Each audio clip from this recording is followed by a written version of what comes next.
Boom. Nice. That is what we want to hear. All right, everybody, welcome to Chiropractic Connections. I am going to hand it off to my buddy Dr. Parker to introduce and to introduce our guest and to kind of tell y'all what we're all about. Okay, well, we we want to try to make those connections with students mainly. We want to give them um, stories from successful chiropractors in the field, folks some that we know, some that we don't know at all. I just happen to know Dr. Tucker Woods. Tucker Woods is going to be talking with us today. Is a fantastic man and a fantastic chiropractor. So he's got a little bit different office model and a pretty neat story that some students may resonate with. We just want to make these connections. We want these kids, these young men and women to have options. We want them to know what's out there and that there are lots of different practice models that are very successful, and and then obviously to be able to make those connections if someone resonates with Dr. Woods and how he's running his office. Obviously, we want them to know about that. So whether I told you that or not, that's what you're signing up for, is to help the profession. That's what we're trying to do. So uh, without further ado, we'll get started. First question, Dr. Woods, what made you decide to become a chiropractor? Well, first of all, it's an honor to be here. Thank you guys for having me. So my chiropractic journey started when I was probably 9, and my dad was in a bad car accident on the way to high school football game. East Texas, big football town. Got rear-ended, started having pain immediately. He was the city inspector in town, and just week after week getting worse, worse. Started doing all these things in medical, couldn't get any better. Um, Started missing work because he couldn't perform his job. And then so he went to Dallas and did some pain management for about 6 weeks. They started doing all these tests and they couldn't figure it out. So he got back and my mom called and made an appointment for a chiropractor. He's like, "Well, I'm not going to that because they can't do anything." And she's like, "Well, you're going. I made it tomorrow." So he goes and he says flat out, he's like, "I don't think you can help me, but I don't know, where else to turn." And so she starts treating him and whatnot. And after about 8 weeks, his pain level reduced, and he was getting back to, um, his life. And then he's made a pretty strong recovery, up to this point. And so that kind of got me turning on chiropractic, and that's why I enjoy taking care of car accident victims now because I've seen, how it affects them. Nice. So now that made you decide to become a chiropractor. So why don't you let's kind of let you introduce yourself a little bit too. Like how long have you been in practice before I ask the next one, but how long have you been in practice? Where do you practice? Kind of give us the lowdown on that stuff. Sure. So I practice in East Texas. So my office is actually in Longview, Texas. It's a town of about 100,000. I was raised in this area. I've been in practice going on 19 years. I had several different locations. And then, so now I just run pretty much a straight chiropractic office. Um, and we see a pretty good volume. Very good. And range anywhere from, my youngest patient today was probably 3 weeks old to, 90 plus. That's what we want, chiropractic for all. So I'm gonna ask you to go way back. I'm gonna ask you to go 19 years back. Okay, so to share with these Okay. students and such, give me some of the early hangups, roadblocks, speed bumps, all that stuff. Everybody has them. Everybody has the early stuff. So Right. think back, what were some of the early roadblocks and all that? And then also like how did you overcome those? Man, I mean, I could go back even further than that. So even graduating, so I didn't pass one of my parts of boards, and so at the time, because I graduated in 2006, at the time, part four was offered once a year. So now I think that the time it's offered a little bit more, it's a little more frequent. But if you didn't pass part two, a second time one part, then you couldn't set for part four, and that happened to me. And so this whole time, I was planning to go to Lake Charles with my ex-wife worked for her uncle. He had a large practice down there, and I was just going to take over. And that's the reason I decided to invest and make some of that sacrifice into chiropractic school at the end, was because I knew that that was going to I thought I had that sure thing at the end. And so that was taken out from under me about 2 weeks. So when I got back from there, I almost didn't make graduation because we had our first child so we graduated on a Saturday, had our first child on a Wednesday, and I lost a job a week before that. So that was a pretty defeating time. So I moved back to East Texas. We moved into my grandmother's house. And so there I was. I had a diploma on a wall that said I was a doctor. I had no job. I had a brand new baby and no freaking clue of what I was going to do. So I found a doctor. I went to work for him for a year. I just started asking around, and he was gracious enough to let me learn under him. And I passed my board. I remember going in his office when I went for the board review, and he's like, "If you don't pass this board, there's not going to be anything for you here. I can't keep, you know, taking care of you or whatever." So added a little pressure to me. Maybe he just thought he'd light a fire under me, but I knew that book forward and backwards when I went to take that board. So I was in good shape. I mean, I wasn't mature enough, at the time or whatever, but everything happens for a reason. And I'm so glad that I was able to open back home. And then I opened up in 2008. Um, and we did fairly well out of the gate, but there were still a lot of rocky roads. And then we started. So I started with Integrity. Um, it was a 68-month contract, something like that. I just had no idea what I was doing. There was a lot of things where you would do. I guess like screenings and stuff for new patients, and you'd always have a promotion going. So we're constantly getting numbers for new patients. I didn't have the confidence at the time with my treatment plans and kind of understanding some of the nuances of practice. I just had a 900 square foot office, and we had it jam packed with, rehab and STEM and all this stuff, and it was just so tight in this little red building that it wasn't very functional. Just now, actually, that was bigger than my current office now, so that's kind of funny. Well, you learn as you go along, you know. Man, Right. I didn't know that about you, buddy. I'm sorry. That's awesome. Yeah. That's awesome. Yeah. Stick to itiveness. Had to, man. Well, keep going. Tell us where, obviously you're in integrity. Uh, not to bash any Sure. med groups. I We was I was learned in from integrity myself. It was cats management at the time, but I was in integrity for a Yep. few years and myself. we learned from them all. We learned from them all. Yeah. But where did you go after that? Obviously, you eventually got out of that and moved Yes. forward.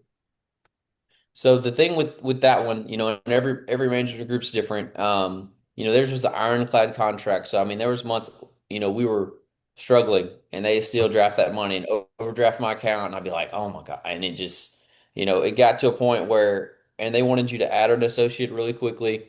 Um, I never felt comfortable with that. I never felt like I was anywhere close to needing an associate.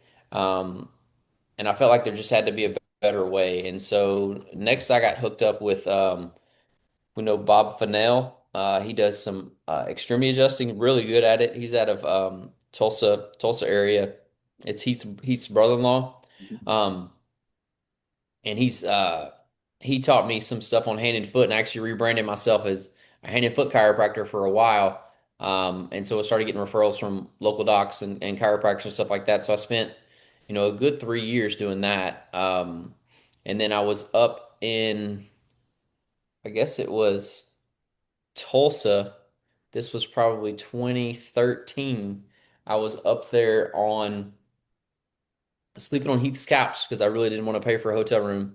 This is how rough it got after a while. And I he and Cody Elledge were classmates of mine in college, and they're like, "Hey, these guys are having a Christmas party. Why don't you come check it out?" So I went to a Christmas party at Brandon January's house and met some guys that actually ended up being in Pinnacle, and everybody was so nice and they were so kind. The thing that you know with integrity was the larger doctors when they got off the stage, they didn't want to associate or talk to um, people that they didn't know because a lot of it was trade secrets of how you're getting the new patients, and you never wanted to be knocked off of your pedestal, so to speak. It felt like it felt like it wasn't a community. That was just my perception. I know other people felt differently, but that's just, the perception I had from integrity. So I moved into so 2014, I think it's 2014. So we had well, you fast forward to rewind a little bit, you go back to my second location, and I with integrity, they wanted me to have a like a treatment room where you do like the testimonial. So you run a testimonial video and you do all these things. And so I had rehab and stuff. So I had double the square footage, which is double the overhead. Then I brought in decompression at the time. What I thought was decompression were the Chattanooga tables. And so I was stretched pretty thin at that time. And so by the time I went to that Christmas party, that was pretty burnout. I had three or four employees. I had a part-time person that was doing like practice like a marketing rep type. That was the big push. And basically all she was doing was I was paying her 40 hours and she was going to B&I on Wednesdays and I was buying her lunch too because we weren't doing much out of that.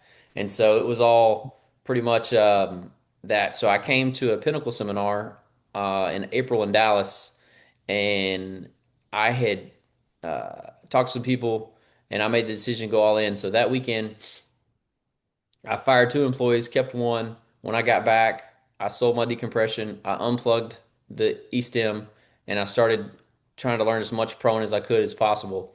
And we started rearranging that. I ripped out a wall in about 3 months and we changed that office completely around in about 6 months. Dang. Nice, nice, nice. Okay, well, obviously, I think that you mentioned some mentors in there. Obviously, Dr. Heath Travis is someone that both Dr. West and I know very well. Cody Elledge the same, and I've learned from both of those guys too. Um, any other mentors um, that you'd like? I mean, even if it's not guys that are in the group that you're in right now, but guys that you really feel like that you learned from in the past that really helped you.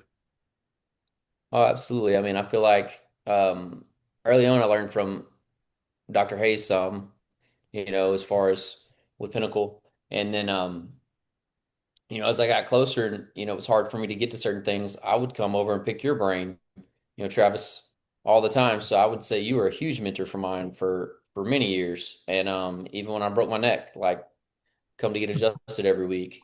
Um, Wait, Yeah. say that again. and so What? Oh yeah, I know.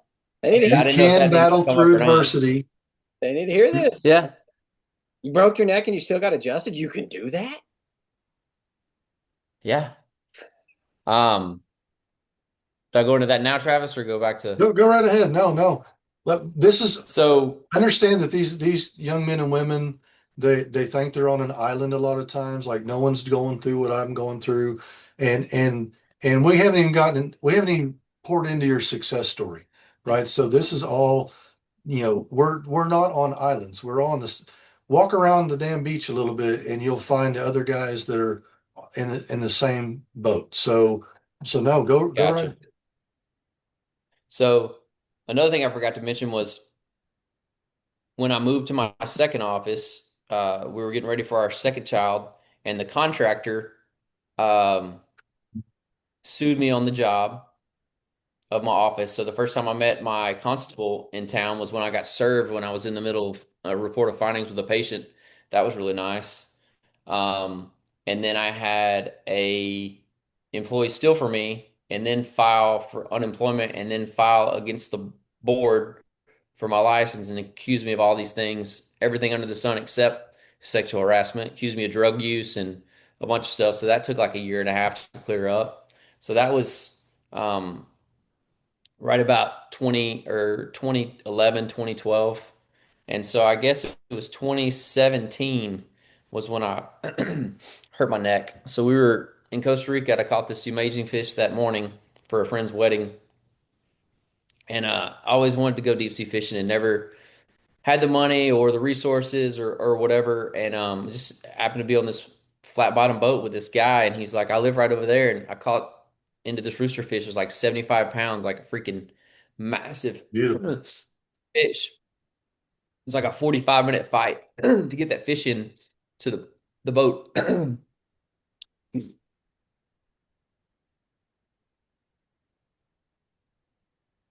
So got that fish in, and so at the end of the day, we've been hanging out, having some drinks and stuff all day. And I dove off an area I shouldn't have in the pool where it was quite dusk, and I hit my head. And when I hit my head, I came up, and I knew something was wrong. They stitched me up there in a hut because we were about a couple of hours from hotel or a hospital or anything like that. And it actually was that was on a Tuesday, and I had to speak at Pinnacle for the first time on that Saturday. And so in St. Louis, I still remember that. So speaking in the afternoon, and my face was like I had 25 stitches. My face was rearranged. So I get there in the afternoon to speak, and I was like, I know all you guys see that. So my buddy was in Costa Rica was like, hey, you need to come up with a story because you can't just show up like that and tell them what happened. So I was like, well, there were some howler monkeys down in Costa Rica, and so I've been training in black, martial arts, and I took out two of them, but that last one kind of caught me off guard, and so that kind of lightened the mood, and I was able to do my speech and all that. Um, Did you practice? so Did you practice through that? I never missed a day. So with prone and with the lighter touch, and that's another reason I went to Pinnacle and prone because my shoulders were hurting, my elbow was hurting, and I wasn't even seeing the volume these guys were seeing. I mean, I was seeing like 40, 35 a day coming home hurting. And I'm like, how could you even think about, I mean, that's side postures and stuff. So how could I even think about seeing, 60, let alone, 80 to 120 a day? Um, and so, um, I slept in a hard collar every night for 3 months, so my neck wouldn't move. I I had a CT scan, so I had an anterior body fracture at C2, and I had two fractures at C5 and C6. Um, and so I would go to work. I would wear a soft collar in the truck, and I would treat Monday through Wednesday. I think I might have done Thursday at the time, and then I would drive either once or twice to Tyler every week, and Travis would adjust me. And then sometimes he would come here, but most of the time I would drive to Tyler. Um, I never really had numbness and tingling down my extremities, so I was lucky in that regard for sure. And then I did a like 10 months of rehab to get my strength back with a personal trainer. That's awesome. But yeah, our volume really picked up after about a year after that. And that's I was down into probably Yep. 130, 150 that's for about that's a year. the perseverance, man. That's freaking awesome. Again, I didn't know that about you, man. That's I think I remember the Yeah. Yeah. story about the I think on the way to Louisiana we heard the story about the broken neck, but I didn't We were catch sitting there, that we were you sitting there at dinner. We're sitting there at dinner in St. Louis looking on cell phone at his x-rays, trying to see if we could, like, is it stable? Can we work around that? And we did. Yep. He was a trooper. That's He did awesome. good. I actually dislocated my wrist 2 weeks ago, and I went ahead and practiced. I saw 100 and I think I saw 150 ish on one of the days, and then I went on vacation. And I came back and did the same thing, and the patients are just like, "How do you do this?" I'm like, "Listen, I don't know how I can't." So, but man, a broken neck, dude, that's awesome. That's quite a bit of perseverance. So, you've you've kind of already touched on this a little bit, which most of the time this happens because the questions that we ask are the ones that most people want to know the answers to. So as far as practice models go, you said you're a straight chiropractor. I know a lot of these students know what that means, but I know some of them don't. So would you explain what your practice model, what your not only your practice model at your office, but I happen to know you have that secondary office as well. Throw that out there, man. I've got the same thing. Travis has the same thing. So give me your practice model there at the chiropractic office, and then what have you explained to these students and young soon-to-be chiros? What did you do and what did you expand to with that secondary office? So yeah, a couple years ago, my dad took a really bad fall, and so he fractured an area in his back, in his lower back, and like I could get adjusted, but his was T12L1, and he was in a lot of pain and he could not get adjusted. So at the time, some of the guys were starting to experiment with soft wave. And so I did some research. I got one. I was having issues with my shoulder. It helped my shoulder. And then so we started using it with his mid lower back, and he got a lot of improvement. And we got so busy with soft wave in our office that I was like, okay, well, there's a need for this.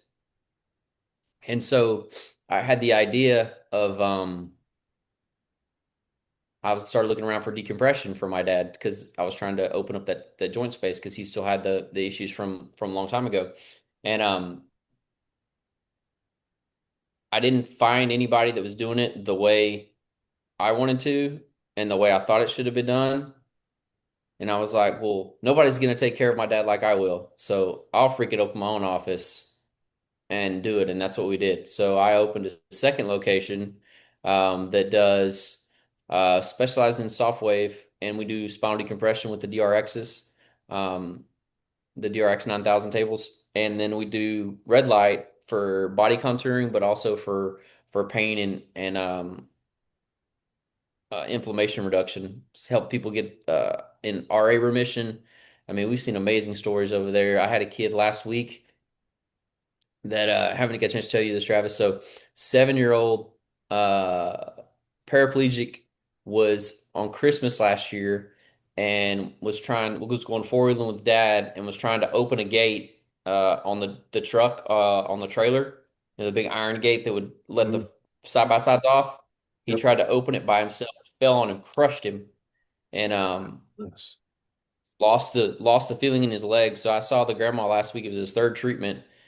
I talked to Doduro and asked if and he was like, why not? Why? I mean, they've tried everything else. He's in a wheelchair.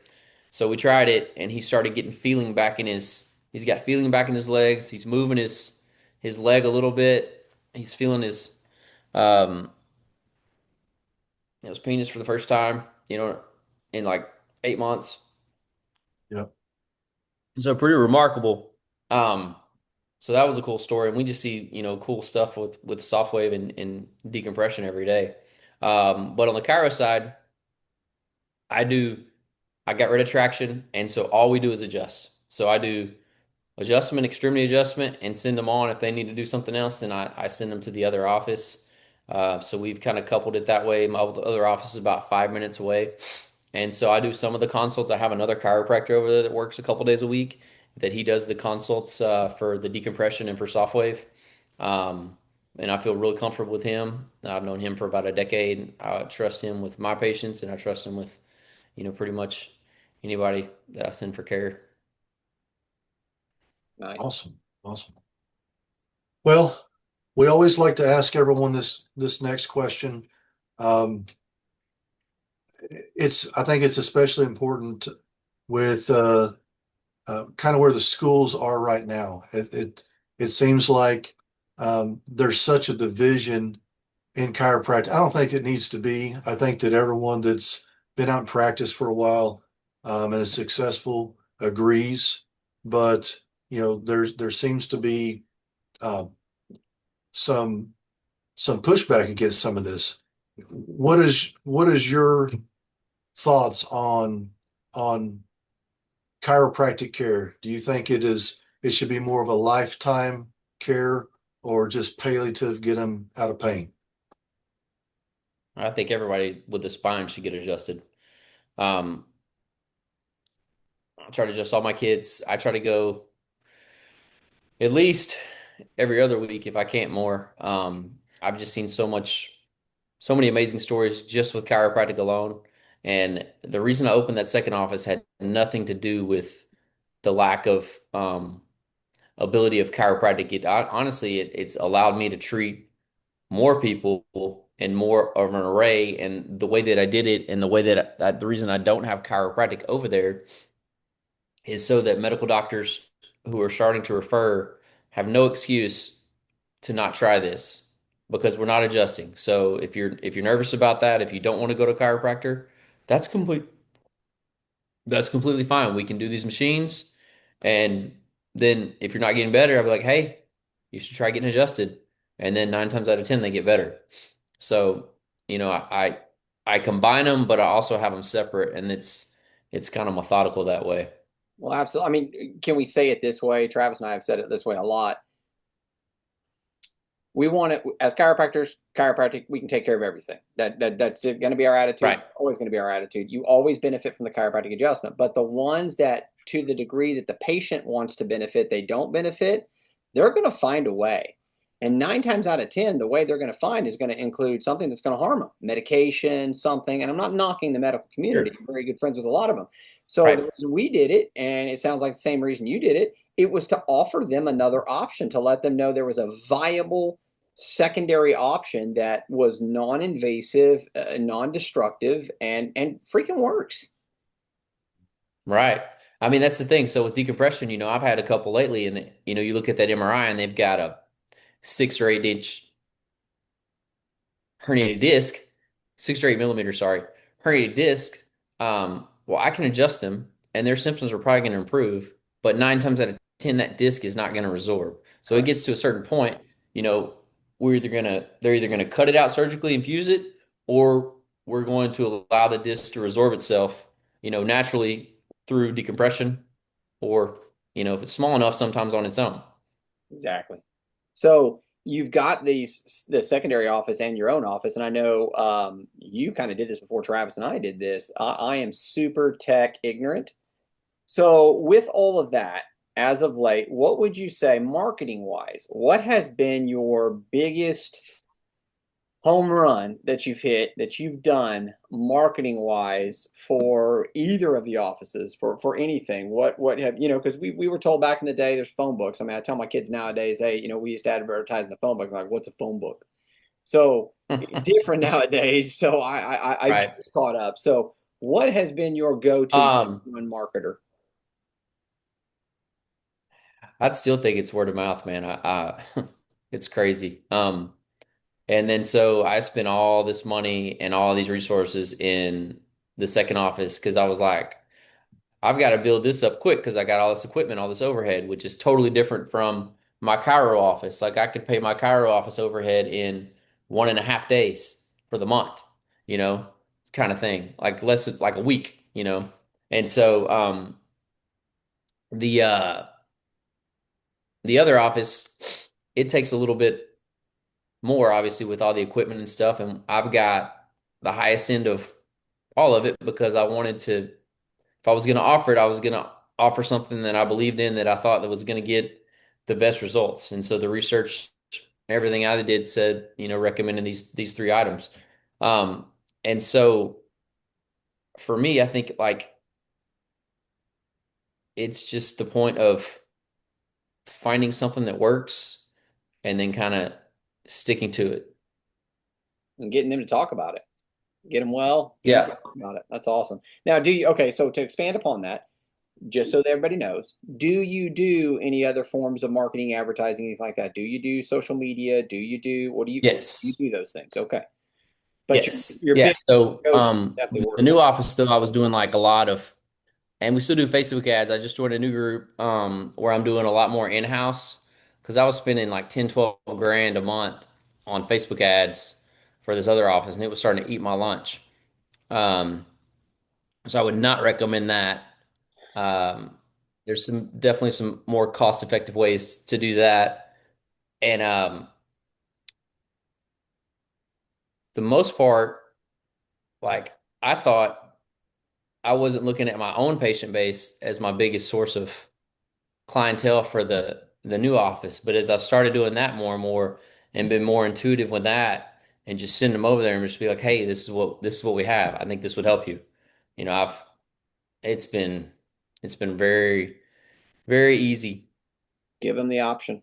Give them the option. Absolutely. Yeah. And then they just make their own choices. The same with chiropractic. Yeah. Yeah. Agree. Yeah. Yeah. So what if you had to like narrow it down, and I know that you've in nearly 2 decades of practice, there's so many different things that you can look back on. But what would you say is the most important factor or factors to climbing that ladder of success? I mean, I would quote you on this and just say show up and care. You got to show up. You got to be there when you say you're going to be there, and you got to freaking care about the people. And I see so many people like they're like, well, should I charge a fee if they miss an appointment or they're late or this or that? And I'm like, no, you should be able to see as many people as you want in a certain amount of time and provide a quality care and be of that caliber chiropractor that you can take care of them and then be able to lay your head on your pillow at night, know that you did your best that day. And then it just kind of goes from there.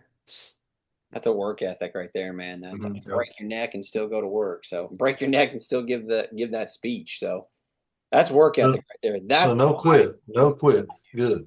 why that's why we're friends with this guy.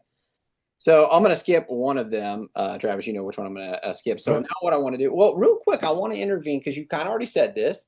So I want the students to know this. Like you've had some hard times recently, and we don't need to go into detail about it. Yeah. But you said my ex-wife. You've gone through a recent divorce with practice. You've got Yes. three beautiful girls, right? All this Yes. stuff is going on. You've got these practices you're running. Where did you start up the new practice prior to the unfortunate, separation, or just give us. You don't have to go into detail. Just a No, synopsis. you're good. That's a thing. So yeah. So a couple 2 years ago, I finally had to about 3 years ago had to have a separation from my wife. She was having some issues. We tried to get past it with alcohol. Couldn't get past it, and so you know I got divorced and got custody of my kids. And so in the state of Texas, pretty much I have full custody. So that pretty much tells you everything you need to know about a guy having custody in a situation. With that being said, so I started on this on that second office. I knew that's something she never would have signed off for because it was a lot of money, it was a lot of risk. Not something I would have done 10 or 15 years ago. But I was like, hell, man, it's just me right now. So if I screw this up, it's only on me. It's only on me to make this work. It's on me to take all this on, to take this risk, to take this challenge. And so I did it. And there were times I was looking at that building that it wasn't finished, and I was like, "Oh, is this the right decision?" But um, I was all in at that point, so I just knew it would work out somehow. Just and with the divorce, just one thing that's always stuck with me, um, and I think it seems kind of simple, but every time a patient asks, one of the most common questions we get during the day, if you're seeing that kind of volume, is, "How are you doing today, doc?" And I'm like, I just happy to be here and smile. And I say that for a couple different reasons. I say that one reason is uh, I am happy to be there because at the time I didn't want to be home because, I was dealing with that. It's reminding me that I'm happy to be there because I'm grateful for the patient. And it also teaches them that if I'm going to say the same thing majority of the time, they probably don't need to keep asking me the same question. They just lay face straight down. So that actually eliminates a little bit more. Um, so that was that. And so I opened the office, in the middle of all that. And then so got remarried last year. It's been crazy. So we just had our 1 year anniversary this past weekend. And yeah, it's been nonstop. So I have 6 kids now instead of my 3. So I've got one that's about to start college. And so it's just been kind of crazy. That's three teenage daughters, right? That's Hmm? Three teenage daughters, correct? No, 18, 15, and Brittany will be 12. Okay, so But that's a she's lot to close ask a enough. man. a lot of estrogen. Yeah. Yeah, that's But just to have that Kinzer's, stick, Kinzer's 13. that's country boy stuff right there. That just to have that stick to itiveness, just to have that, that drive. That. I mean, you well, sound like I know you well enough to know, but you sound like a guy who chiropractic chose you, and so there's let's do this. Whatever the obstacle is, I'm still going to do it. I'm still a chiropractor, and your problems are not the Right. patient's problems, and that just leads to success. Right. and to quote a man who has mentored all three of us at some point in our lives, we all have problems. Keep it to one problem. Mm-hmm. Don't let that problem trickle into So too. another, compartmentalize and then move past.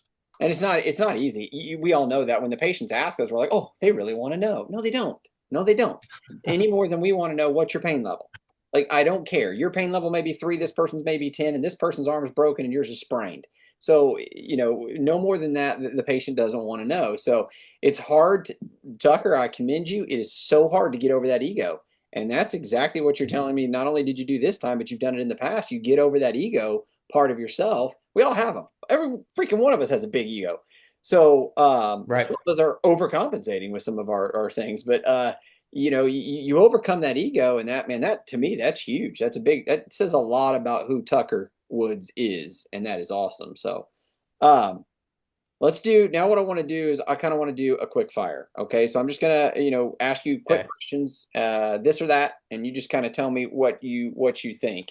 And again, you've gone over some of these, but let's nail them home. So, all right. So some advice for Okay. the new docs: low overhead or go big to start. Low overhead. So in the beginning, associate or start your own practice. Be an associate or start your own practice. I think it depends on the person, but if you can, I would start your own. Awesome. So in the beginning, so you start your own, you're on your own.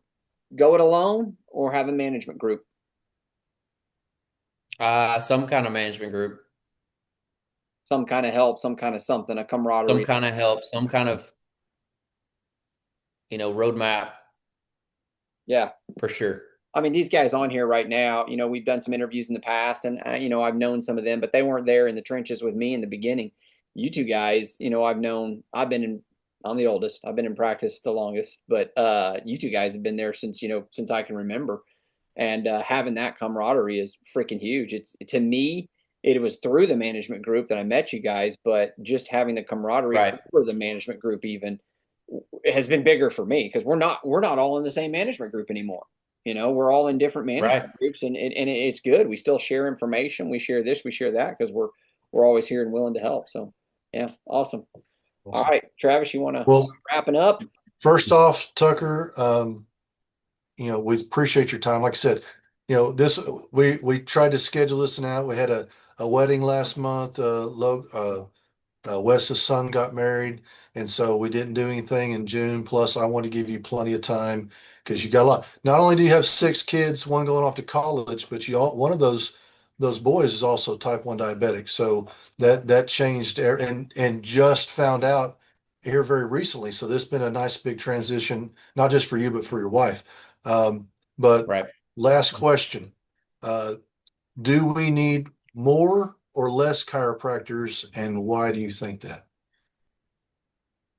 I think more. I think, sometimes in our office, the biggest, you see those signs that say the biggest compliment that you can pay me is to, send your friends and family in to sign up with the business cards that we all see. I think the business compliment anybody can ever pay is to freaking go to chiropractic school after being a patient of mine and become a chiropractor. And I've got two now and another one getting ready to go. And it's so humbling to watch and see people's just their energy and like my mission. And I say this to patients all the time and around is my mission is to change people's perspective of chiropractic care in my area. um, I'm sorry you had a bad experience. I'm sorry, you got a bad haircut. You're never going to go to get another haircut type thing. So 100% always better, more chiropractors, as long as they're principled, not just come out just wanting to do rehab all the time. Awesome. Awesome, awesome, awesome. Well, thanks. Well, Well, I do have a good news, Travis. So we had first, we had our two best back-to-back days. So yesterday we collected like 9,500. Today we collected right around 8,300 at the new office. So that's nice, nice, nice. Freaking awesome, man. That's awesome. We got I don't That's good have stuff. once regular we get off, Cairo days like that. Yep.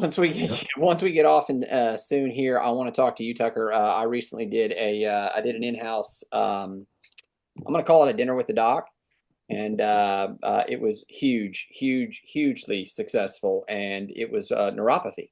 So I've from a Yeah. bunch of different groups and stuff like that. I've collected all this information. I just did a dinner with the doc. I bought them dinner and all that, and had people come in. I've been talking to Travis about it because it's a comfort zone thing. It's definitely uncomfortable doing it, but man, it has paid dividends. Like you were talking earlier about patients. I've got patients who've never felt their feet or haven't in 6 years feeling their feet again when they step up on ladders and stuff like that. So we're all here to share information. We're all here to, push each other to the next limit, to the other limit. And I mean, I hate to say this, guys, maybe not y'all, but I'm an OG in chiropractic now. I am not young. I am not like when you see that 130, 150, you freaking feel it. And I don't do P to A adjusting. I do side posture. I mean, I move freaking bones. It's what I do.